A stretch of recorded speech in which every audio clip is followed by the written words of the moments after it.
Good morning, everyone.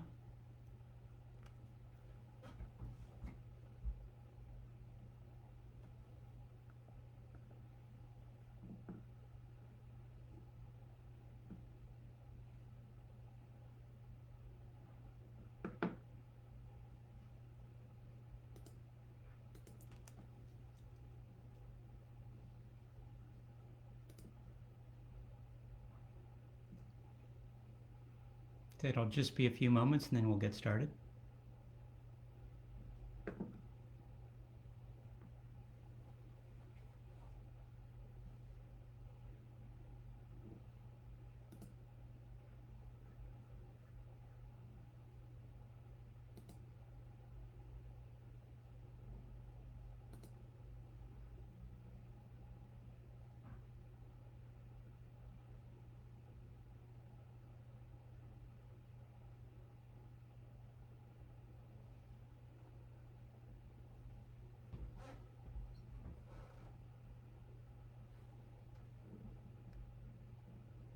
If you have any questions, go ahead and add them to the comment section, and I'll try to get to them before the end of the meeting. Where am I having lunch today? I think it's going to be the Red Pepper food truck, which I have not been to. So it's been a fun effort finding out some of the food trucks that I haven't. I rarely go to food trucks, and it's actually been a good, an eye-opening experience, kind of seeing people's favorites and going around the city.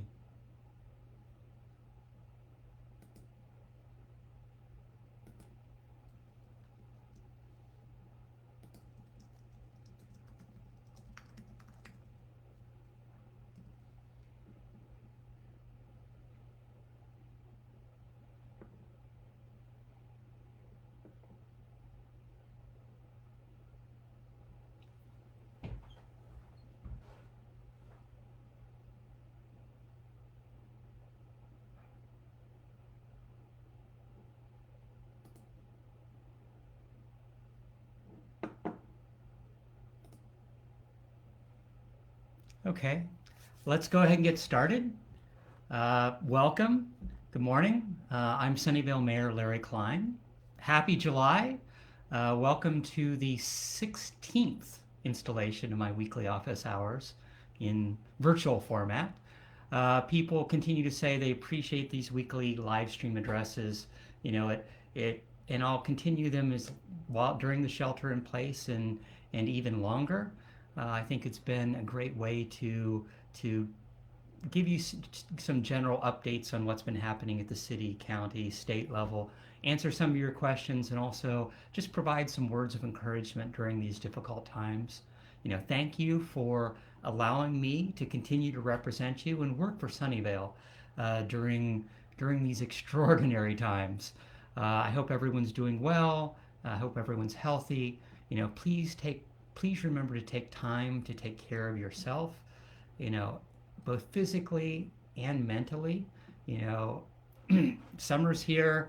Get outside if you can. Get into the backyard, take a walk around the block.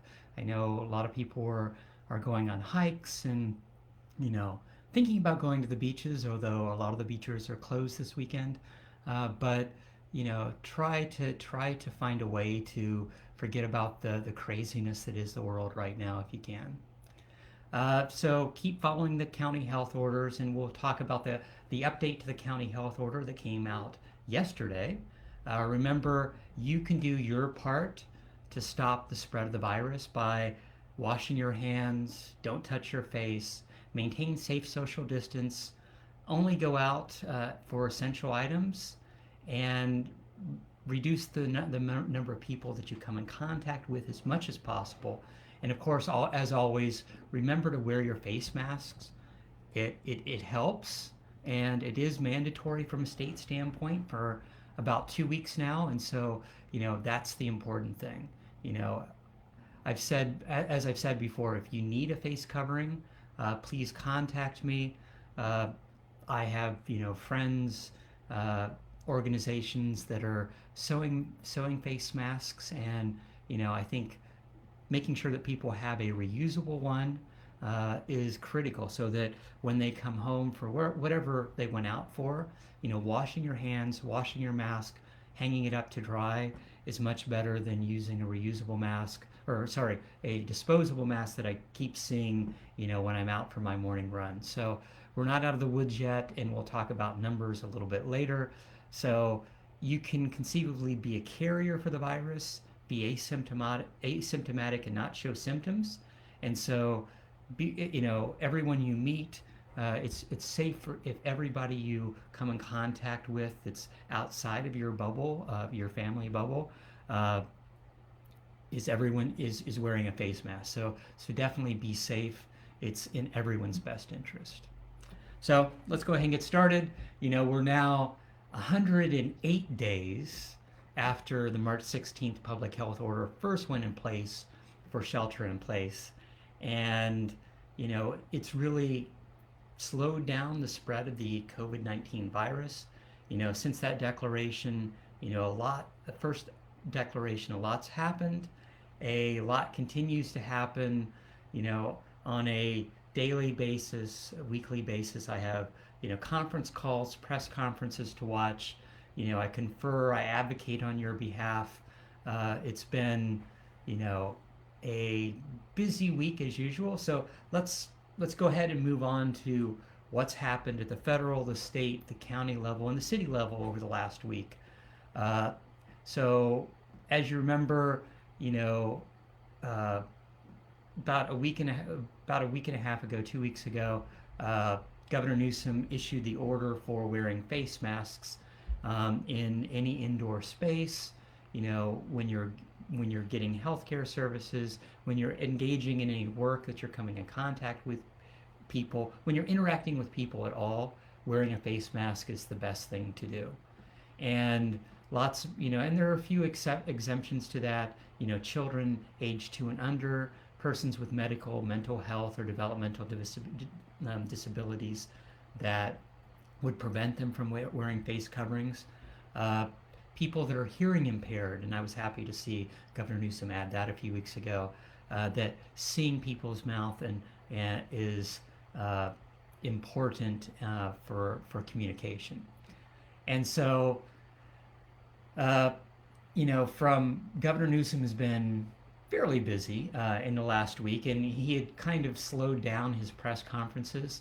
But last Friday was kind of the start of almost daily press conferences from the governor.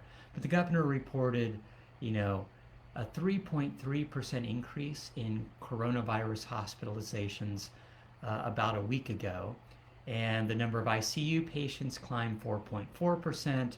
The state, earlier this week, the state surpassed 200,000 total positive cases, and the average increase, 14-day moving average, went up from 5.3% to about 4.6%. So we'd seen a steady uptick, and the governor basically asked that counties that had opened up too quickly to return to a shelter in place, and so that was kind of the start of kind of daily updates on the increases that we've seen in the last week. And part of this is, we've had some in our county, and we'll talk about the county numbers in a little bit, but from especially Southern California and certain other counties within the Bay Area had seen a very large uptick. And so, the governor put 19 counties on a watch list, and then made sure that, it's like making sure that they're monitoring or reducing the number of people that are getting exposed. And so, this has been an ongoing effort this week. One of the things that the governor did on Monday was sign a $202 billion budget that largely avoids widespread public cuts, but from the deficit, and a lot of that deficit has been caused by the coronavirus pandemic. The budget, which took place July 1st, maintains the spending at schools, health and safety programs, basically tapping into our reserve, borrowing from special funds, delaying certain projects, but uh, it did hit, we have been hit with steep reductions from a state standpoint, and those reductions are being passed on to public universities, the court system, affordable housing grants, and state worker compensation. So the state officials also, there's $11 billion in cuts that state officials hope that will be help funded from the federal bailout, hopefully by October 15th. But the legislators will be reevaluating everything in August. So there's from a budgetary standpoint, it was not, and from a city standpoint, we've also done a lot as far as trying to make sure that we're looking as conservative as possible over the next year. Maybe things will be better, maybe things will be worse than expected, and I've been advocating with Congressman Khanna and sending letters to our federal representatives to make sure that they're looking at funding cities hopefully less than 500,000 as opposed to the last CARES Act that was put out there. But we'll see where that goes. We're reevaluating also every few months from a city standpoint, but from a state standpoint, the governor, in approving that budget, also put in certain measures that had $2.2 billion that goes to counties, and part of the restrictions on that was to give the governor flexibility to reduce the money going to counties if, and this is a big if, they're not following the county order or the state orders or looking at reducing their COVID-19 numbers. So for cities that, in counties that aren't following the appropriate measures and trying to prevent the spread of COVID-19, the governor put in a few things to at least threaten, and he's already done some threatening, or withhold funds completely in certain ways that for counties that are actually needing these funds to help fight the spread of COVID-19. So if they're opening up their beaches, and if they're not opening up their bars, whatever, not following what's being required from a state standpoint, then the governor does have a little more tools in the toolbox to deal with those issues. Let's see, and we'll go to something that's been kind of a multi-day thing. On Tuesday, the advocacy finally paid off. COVID-19 testing finally came to Sunnyvale from a county standpoint, and I've been advocating for this for many months now. Ultimately, there was the letter from the 15 mayors asking for partnership and transparency for testing and tracing, and that mobile health van, that mobile pop-up testing was first in Mountain View on Memorial Day weekend. It was in Palo Alto, and finally it came to Sunnyvale for 3 days, and testing was free. No appointment was necessary.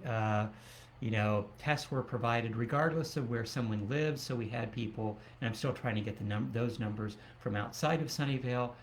They were also, people were tested regardless of their immigration status, and that was important. People shouldn't be afraid to get tested, and from a testing standpoint, I was glad to see that progress. I had been working with Supervisor Chavez and Supervisor Simidian on trying to get this done, and the response was fantastic. On Tuesday, we had 538 people tested. On Wednesday, we had 615 tested, and on Thursday, we had 592 people tested. So it was, a big success, and hopefully that will make it more obvious to the county that there is a need. I was happy that SIVA International, which is of the Bay Area. It's a Indian service organization. They donated a whole bunch of reusable face masks. I passed them out. The CERT volunteers uh, passed them out to people that had disposable masks, and that has been you know an ongoing issue that I've had with a number of people wearing disposable masks out in public. You know, it's it they're reusable masks are just as good, and in some studies I've seen can be better for wearing in longer periods depending upon what filters you have or whatever. That being said, I was happy that SIVA International donated several hundred masks, and the CERT volunteers did traffic control. They did a crowd control. They passed out water. They put up tents to make sure that people, it wasn't too hot this week, luckily. It was actually a lot hotter standing in line on Memorial Day weekend. But standing for 2 to 3 hours, and that's how long, some people were there for the very first day. Someone showed up at 6:30 in the morning to get tested, but to see, more than 1,500 people tested in Sunnyvale shows that there's a big need. If you weren't able to get tested, the county has a website, sccfreetest.org, that you can go there. You can see the pop-up locations on a weekly basis. What medical facilities? Mountain View has a Planned Parenthood location. El Camino Hospital is doing free COVID-19 testing for everyone in the district, and Sunnyvale is part of that district. And and they're doing it by appointment. So if you go to, and I posted about it on the Facebook page, but you can basically go to the location on Grant and get an appointment, get set up for an appointment and go there and get tested. And then I've also been working with them. They're trying to do pop-ups within the district, and so they might actually be at Murphy Park within the next week or two. So it's actually been good that people are out getting tested. When I was walking the lines talking to people, there was a group of 6 restaurant workers that were there all to get tested, and testing normally takes 2 to 4 days, although I heard from at least one person that they got the results within 24 hours. So that's a positive feedback. Getting those testing results. All the results go to, from a county standpoint, they go to a state reporting location. So it's basically it collects all the county information from all the different hospitals and testing locations, and so the county has a little bit of a delay on how quickly they display those results. That being said, to hear that people are getting the results within 24 hours is really fantastic. So go out, get tested. Especially if you're an essential worker, if you're a restaurant worker, if you think you might have been exposed, if you have symptoms. That's not for the open testing locations. That's when you should be going to your doctor. Don't going to hospitals. The county order 2 weeks ago basically put in place that every hospital that should immediately give people COVID-19 testing if they have any symptoms. And so that was part of that order, is making sure that they're a lot more open if people think they've been exposed, and if they don't have symptoms, but especially if they have symptoms. That's what the hospitals are there for, with the appropriate measures. And during the testing on Tuesday, Wednesday, Thursday, everyone was wearing masks. When you got into the actual Murphy Park building, everyone was wearing gloves, and there was a full procedure to make sure that people were safe and when they were getting tested. And then on Tuesday night, City Council met, and we've been meeting, every week or two completely during COVID-19. But we met remotely, and we did several things. First, we received results from the public outreach connected to looking at the Sunnyvale business license tax. And so we had council had talked about this back in April, and we had studied initially did a study issue a year ago, but looking at the potential ballot measure for November 2020 to look at increasing the business license tax. And in April, council directed staff to go talk to the different businesses that might be affected. And Sunnyvale has had a business license tax since 1968, and the last major update was about in 2005. But it is a progressive tax depending upon how many employees that you have, and so that was one of the big things that if you're a single person business, then you're taxed at $39 basically for 2020, and then 2 to 5 employees is $66, and it kind of goes up every 5 employees or so until you get to a maximum number, and and the maximum number was 946. And for whatever reason, previous charter amendments or previous ballot measures hadn't realized that, yeah, we could conceivably have a company that has more than 946 employees. And so council wanted to look at several things. One, and there's been other cities that have done things as far as having it more either having an increase as you have a number of employees. So having a sliding scale, basically, when you have 1 to 5, 1 to 10, 1 to 20, it's one thing. But when you get above 50, when you get above 100, when you get above 1,000, increasing those numbers quite a bit. And so, Mountain View did something similar a year ago, or a few years ago. Cupertino was looking at doing something, but council debated it, and mainly, because of several things, because of COVID-19, and hearing from all these businesses, large and small, that they're really not sure what they're doing, in the post-COVID-19, and conceivably this is a new normal. Post-COVID-19 might be, a long-term vision of what we're going to be doing. So, council debated it and ultimately decided not to make a change. Conceivably in a year or two we might evaluate this again. From my standpoint, I thought it was a minor change for the 16-20 companies that would have been affected. That being said, it would have been another ballot measure, so the city would have had to pay for a ballot measure.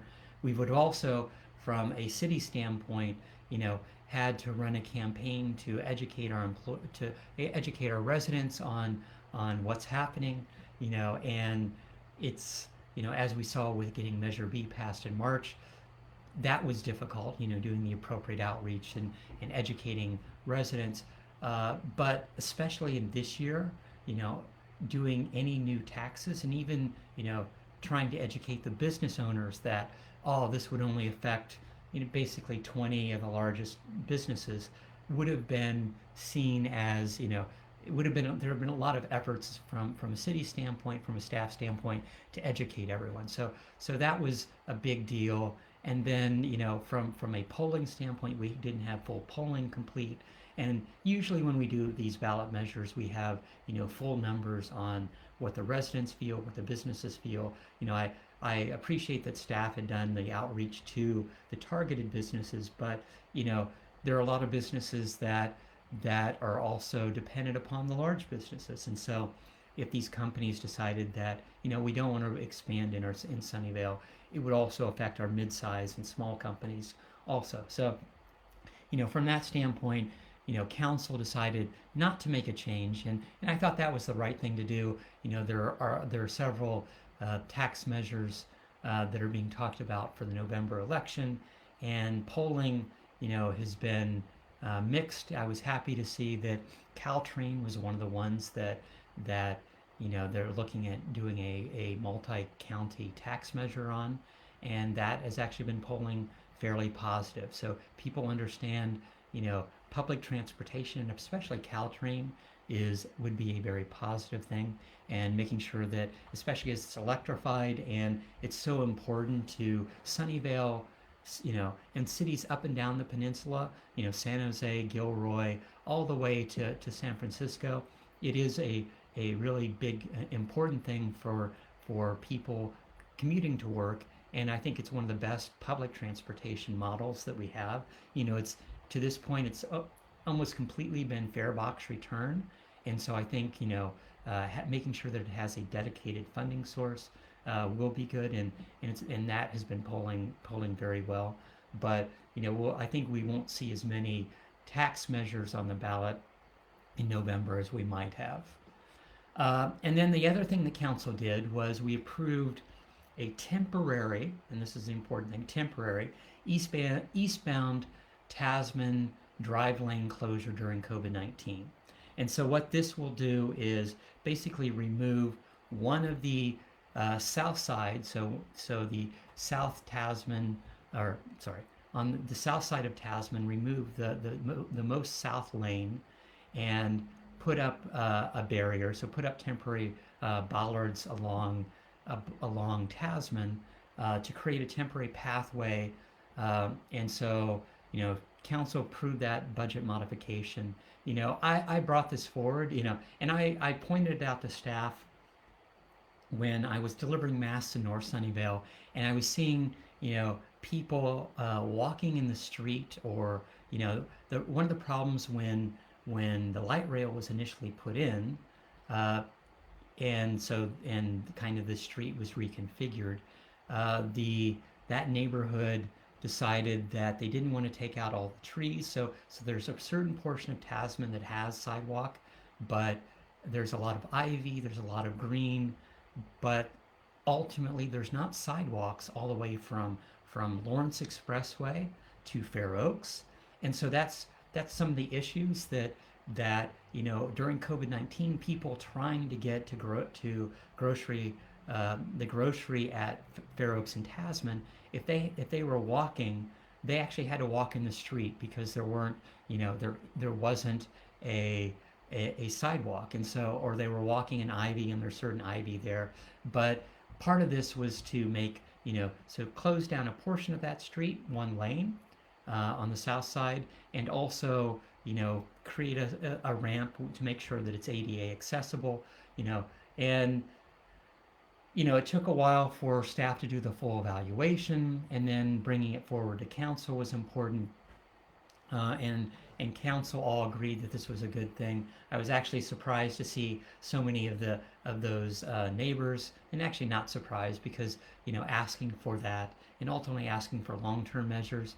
A long-term effort needs further evaluation. VTA came through and did an evaluation about 2 years ago, and I attended that as a council member. I attended a lot of those outreach meetings, and they were looking at the entire Tasman corridor and kind of light rail corridor from Fair Oaks to Milpitas to a large degree, to see what could be done to improve bike and pedestrian safety along that corridor, make sure that it's safe for everyone. And one of the things that they did was they decided at that point that they couldn't safely add, there wasn't enough room to add bike lanes. And so this is one of the issues, that there aren't sidewalks, and I think that that's a long-term thing that needs to be evaluated. People need to decide, in that neighborhood, whether or not to take out the trees. So there is space, I think, at least on the southern half of Tasman, to go a sidewalk the entire time. But when light rail went in, the decision was made not to actually take out certain trees. And so, you have that balance. There's not enough space when that was fully decided, and whether or not it would be buying additional land or something of that nature. But, figuring out a long-term solution really needs to be done. That being said, we do have a short-term solution. Staff will continue to monitor the traffic, and obviously there's not that much traffic on Tasman as there once was. There's not a lot of people going into Moffett Park, or trying to commute along Tasman, or big events at Levi Stadium, and all those things together make this a reasonable solution in the short term, and I was happy that council approved it, and hopefully that will get installed very quickly. But right now, that it's only for about 10 months, and we'll continue to evaluate that. And then I talked a little bit about the governor. So on Wednesday, the governor announced that he's now ordering 19 counties, and this in 19 counties on the watch list, and we weren't, Santa Clara County is one of those 19 counties, and a lot of the Bay Area counties are also there, but they were ordered to close indoor operations of restaurants, wineries, movie theaters, zoos, museums, card rooms, and so that was in response to the increase in the COVID-19 cases in those counties, and so those lockdown measures went in place on Wednesday. But definitely there were a lot of counties in Southern California that had indoor dining, that wasn't doing safe social distancing, and seen quite a few cases that had went up, and the governor also did some, well, I'll say, he made it clear about if businesses aren't adhering to the directives, so if they're not dining outdoors or requiring face masks and the 6 feet separation, and they're getting repeated complaints, then there's the concept that you actually might get fined. That if an establishment is conceivably helping the spread of the virus, they could be closed. And so the governor made it very, very clear that he will define a multi-agency strike team to look at businesses, follow up with them, and if they're not following the rules, do something that will affect their bottom line. And so this strike team would be made up of Highway Patrol, Department of Consumer Affairs, the OSHA, Cal OSHA, Alcohol, Beverage and Control, Board of Barbers and Cosmetology, all those sorts of things, to make sure that businesses that are kind of thumbing their nose at the directives put forth either by the counties or by the state can't continue business. And so it's not just talking about compliance, it's making sure that those businesses that are putting people's life at risk need to take action and put in the appropriate measures to slow the spread of the virus. So that was pretty important. And then yesterday, Dr. Cody in the health department had a press conference to announce the new health order. And so this was, in response to, and conceivably a week ago, we should have had a new health order go in place. That being said, we'd seen an uptick in cases as things started to open up. And, from that standpoint, Dr. Cody made a very important thing, that we're at an inflection point. That COVID-19 will be with us for a long time, and we need to change. And we've seen an uptick in cases, not as much as some of the counties around us, and that's been a positive thing. People are generally being safe. When I'm downtown, people are wearing their masks.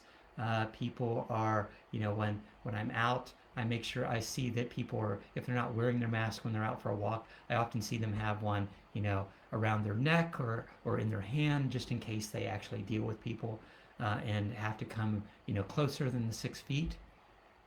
But, if we want to be safe, and we want to open, we want, those things are in conflict. And so, the public health officer, county health, listened, and we decided to try a new paradigm.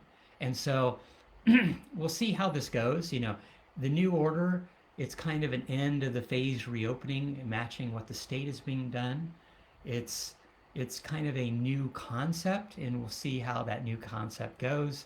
It's still, it's still kind of in the definition phase.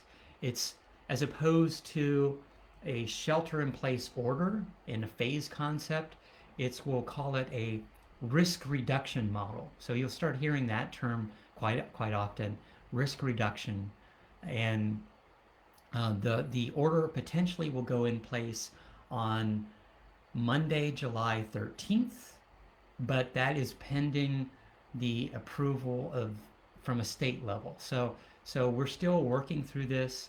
The order in general would provide various businesses to reopen, larger groups of people to congregate, both indoor and outdoor. But and so we'll go through that. But it's important that everyone is doing appropriate measures. Everyone is trying to safe socially distance, wear masks, everything that's required for each of those businesses to open. But it needs to be approved by the state, and so it might not be July 13th. It was a little bit longer than the order gave, a little bit longer before it went in place than usual, so that businesses can start planning. And let me go into some of the details. The order imposes strict across the board reduction measures on activities and businesses. So it continues to urge residents to reduce the risk of COVID-19 by as much as possible by minimizing trips, staying at home if you can, especially those people above 70, especially those people that are at risk from a health standpoint. It makes sure that all individuals should be strictly following the social requirements, as far as social distancing when they're outside their home. It did change gatherings, so that it allows outdoor gatherings of up to 60 people and indoor gatherings for up to 20 people. But those gatherings have special rules, and the county will be very very clearly defining what those directives are for gatherings. And this is one of the things about the new health order. It's giving directives, so it's doing a general, this is what's open, but it's being very specific on a multitude of things, and we'll get through what those multitude of things are. Face coverings, everyone must comply with the face covering guidance provided by the California Department of Public Health. So we talked about that before. It's face coverings pretty much for everyone except for those 2 and under, and those people that have a medical condition that would require them, or that would prevent them from actually wearing a face mask. And then so that's kind of the general overview from businesses. From a telework standpoint, if people can do distance working, all businesses should continue to require workers to do remote work wherever possible. Workers can go to work, only to work job duties that they can't complete at home. New social distancing protocol requirements. So all businesses must complete and submit an updated social distancing protocol for each of their facilities on the county website. And so businesses have a special COVID-19prepared.org that the county's put out there, that they will need to fill out what their policies are, what their procedures are. They will then have something to print out, as well as the magical check that will go in their window, go on the outside of their entrances to make sure that they've followed the county order. There are also, capacity limitations. So, and this is important as we start talking about, beauty salons, hair salons, barbershops. So the businesses must comply with density limitations, and a lot of that's depending upon, how much space they have. So no more than one worker per 250 gross square feet, no more than one customer per public 150 square feet of open space open to the public. And there are exceptions, as far as healthcare, education, childcare facilities. And then the capacity limits do not apply to children under the age of 12 when they're accompanying a parent, so that, parents, if there's a store that can only allow 2 adults, they can bring along their kids, just so that they can watch their kids while they're inside of the establishments. And then the order also required positive case reporting. So if businesses find out that any of their workers are confirmed to be positive of COVID-19, within 4 hours, they are legally required to inform the county health department that they've been exposed, and to ensure that, they must also ensure that they inform all the other workers that someone at that facility has been tested positive, and then, the county will work with that business to make sure that everyone gets tested as quickly as possible. And the mandatory directives. So ultimately, the county will define a whole bunch of mandatory directives depending upon the type of business. So this will be interesting to see how that rolls out. But there'll be personal services, so hair salons, nail salons, massage therapy, other body care services, gym and fitness centers. So yes, the gyms will be opening, construction, recreation and athletic activities, gatherings, agricultural, hotels and motels, public transportation, childcare, summer camps, pools, outdoor dining, food facilities. So the county health department will be putting in basically mandatory guidelines for each of these different business types. And so, that'll be easier. It's not there yet. The county's putting together all those different health orders, but I think that's an important thing. It is defining kind of a new order, not just a new order, but kind of a new normal, and defining that to make sure that people understand, what businesses need to do very clearly, and then also what residents need to do when they're out and staying at home still as much as possible. Let's see, and let's go on to what the county health board and testing data looks like. The new cases did increase over the last week, from a county, from a Bay Area, from a statewide standpoint. The good thing is we were seeing kind of progressive days of increases, especially over the last week, especially at a state level. That's finally started to go down a little bit. I think it was up to 5,000 2 days ago, new COVID-19 cases, and that went down like 4,000 yesterday. So we, some of the measures and some of the, let's say some of the table pounding from the governor to make sure that people are listening has been heard from the different counties, and putting those measures, closing down some of those businesses has helped. Let's see. From a county standpoint, we had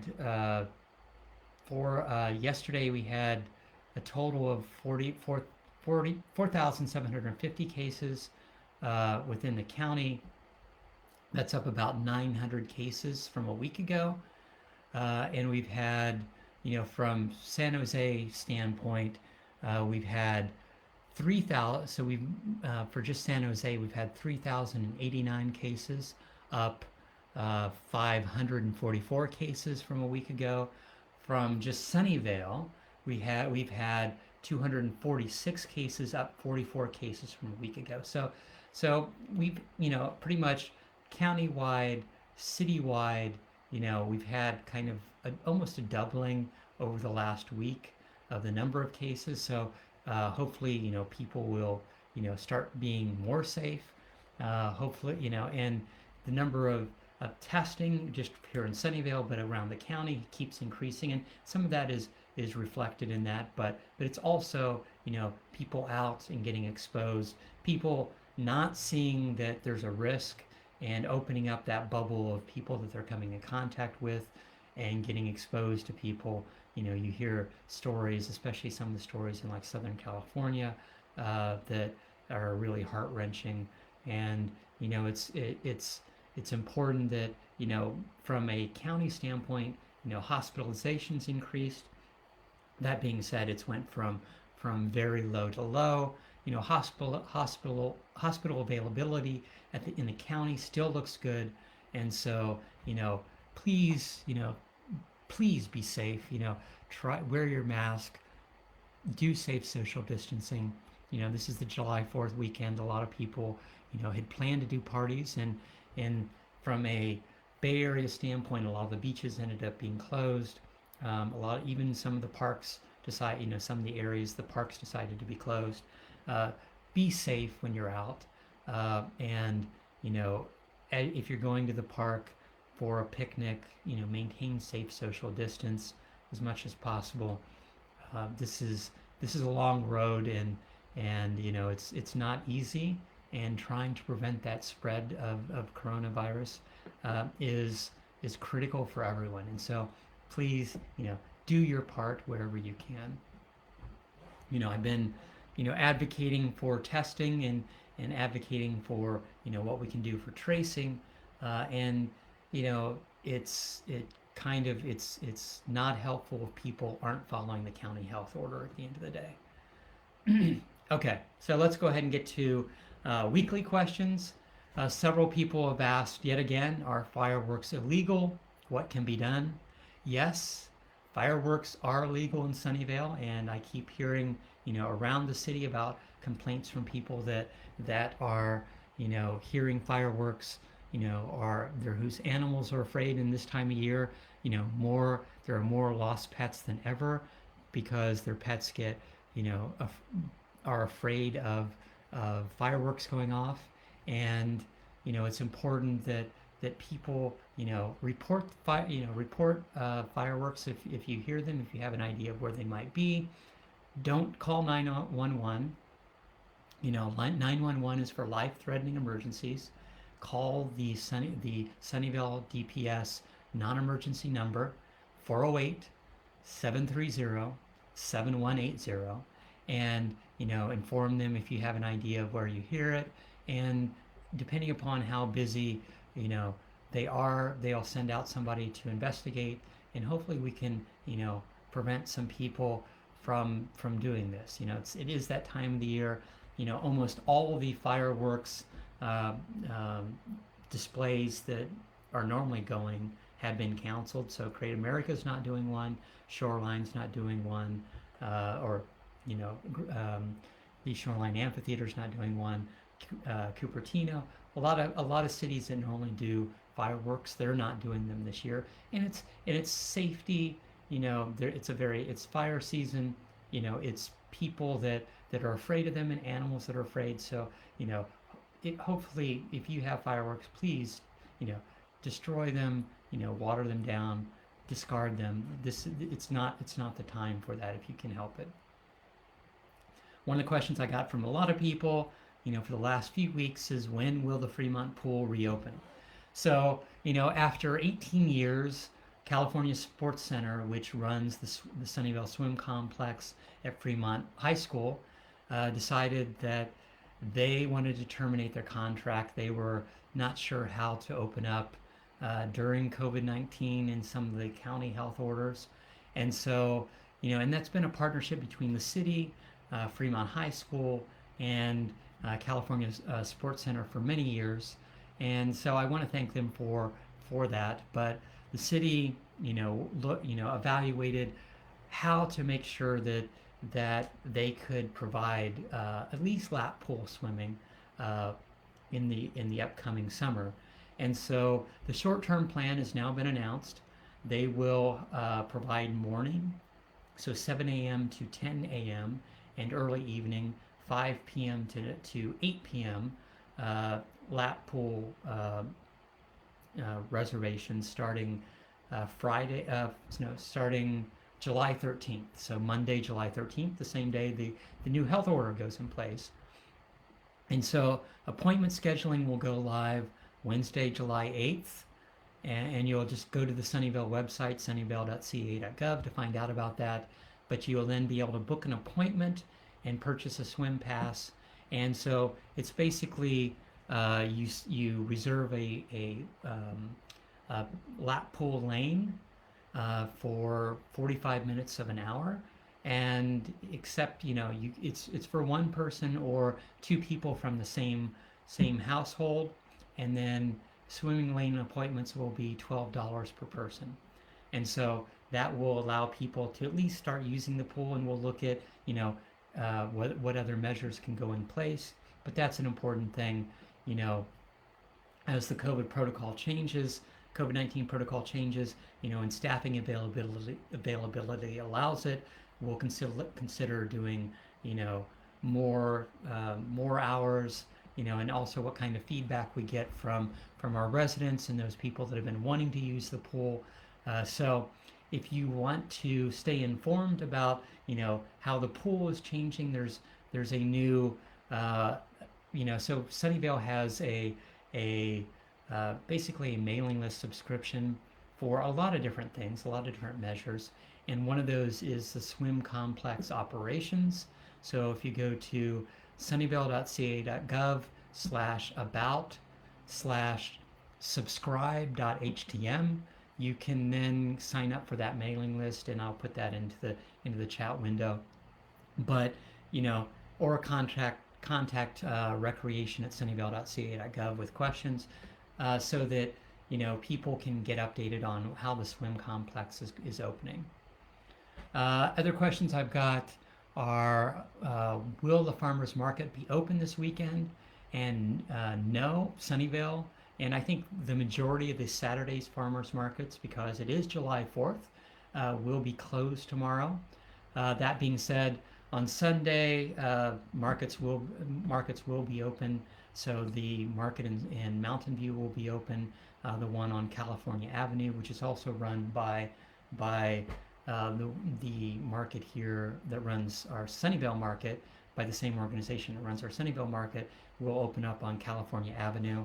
And I haven't been to California Avenue yet. I know that they've closed down similarly to Murphy Avenue for outdoor eating for the restaurants. So it's something to visit if you get a chance, and if you need to go to the farmers market this weekend. Another question I got is, are there any ideas when gyms will reopen?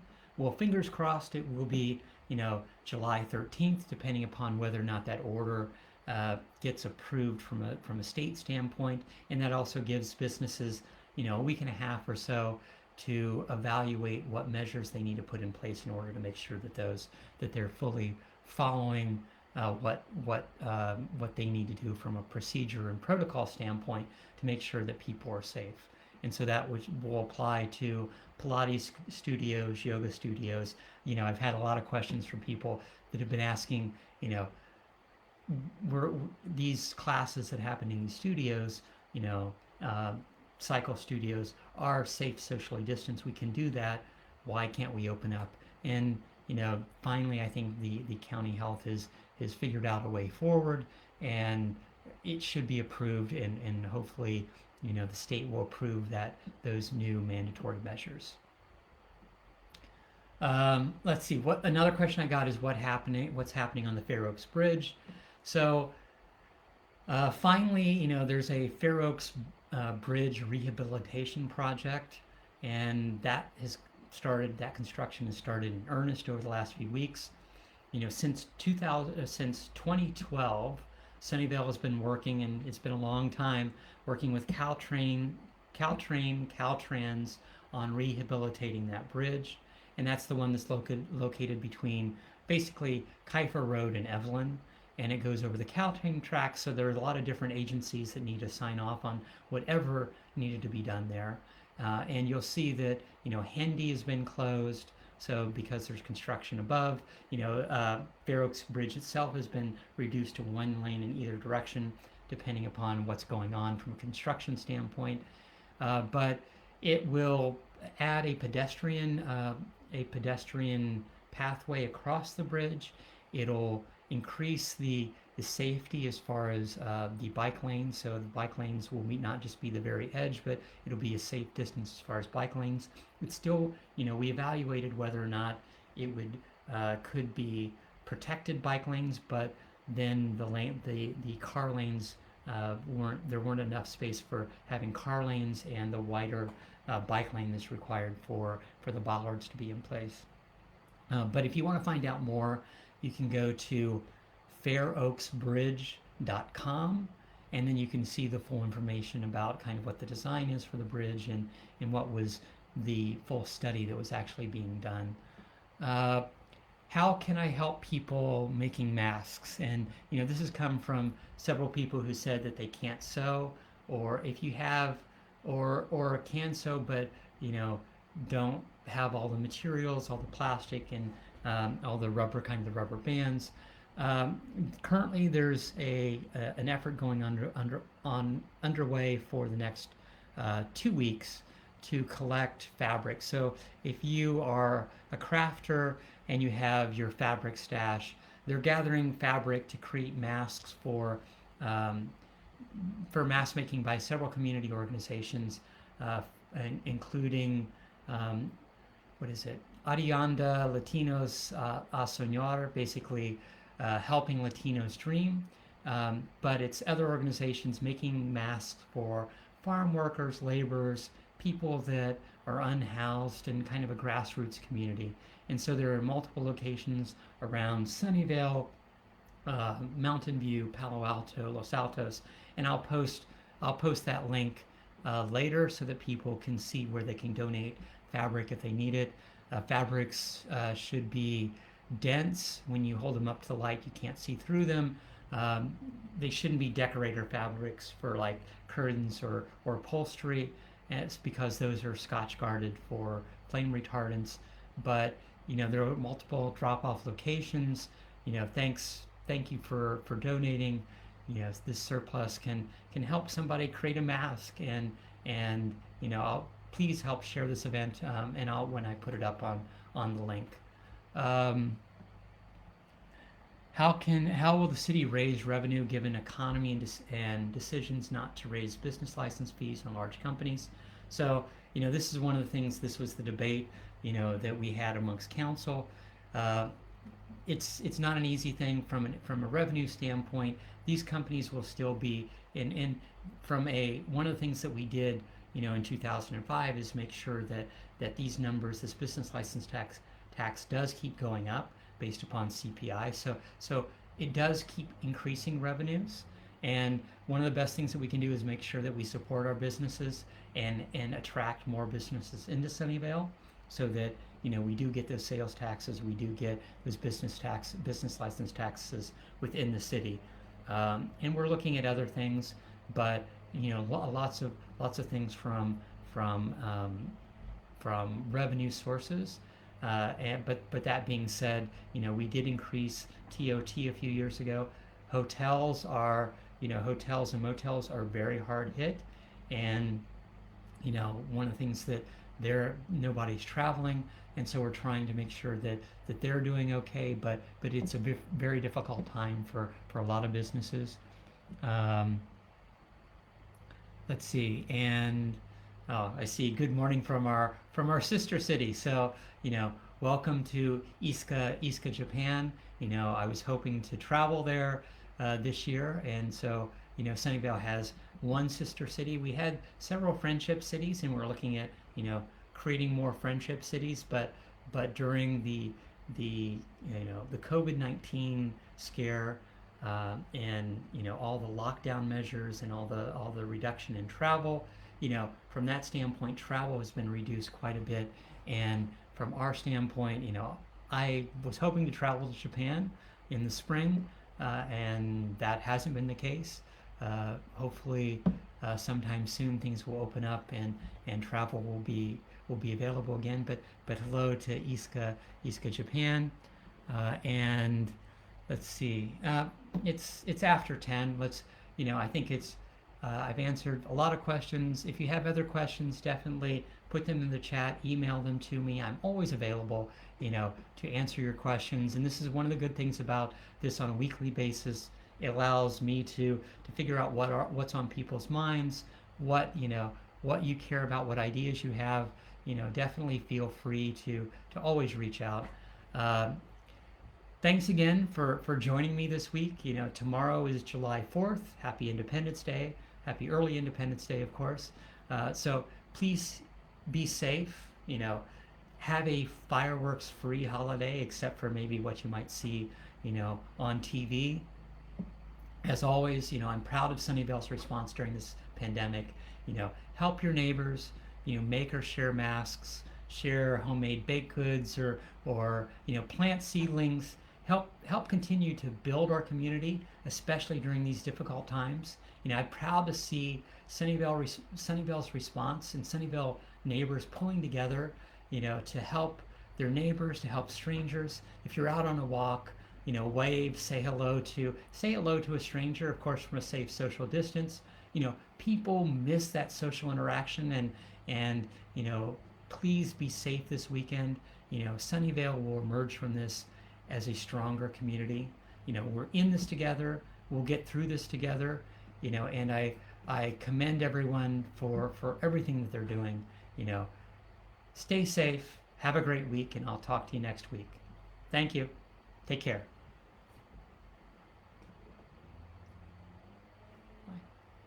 Bye.